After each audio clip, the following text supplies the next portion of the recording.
Hi everyone, and welcome to this plant tutorial bite for oxygen not included.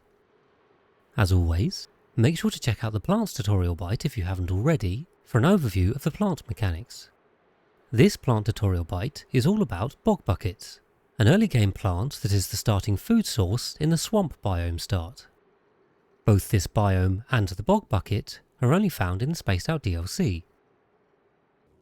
So, when you start a game in the swamp biome, you'll find bog buckets nearby with the polluted water they need to grow. Of course, you can also find bog buckets in swamp biomes on other planetoids too. Bog buckets are grown from bog bucket seeds, and planting them is the only use for these seeds. As a starter plant, they are quite easy to grow. They have a livable temperature range of 10 to 30 degrees Celsius and can grow in oxygen, polluted oxygen, or carbon dioxide between 150 grams and 10 kilograms.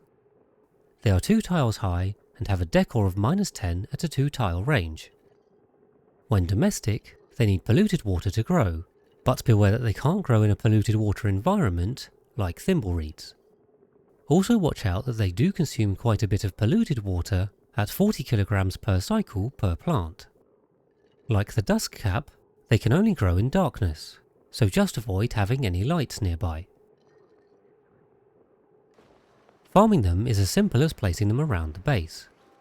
As they are fertilised with polluted water, hydroponic tiles are better as you can simply pump in all the polluted water and let them grow.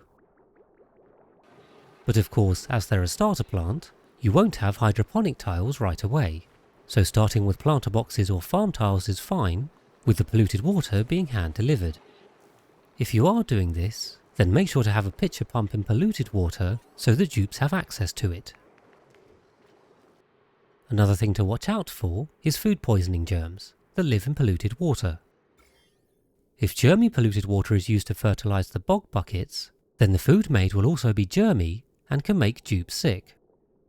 Make sure to clean any germs first, and for more information on this, see the Cleaning Germs tutorial bite. So having understood how to grow them, let's look at what we get: Bog Jelly.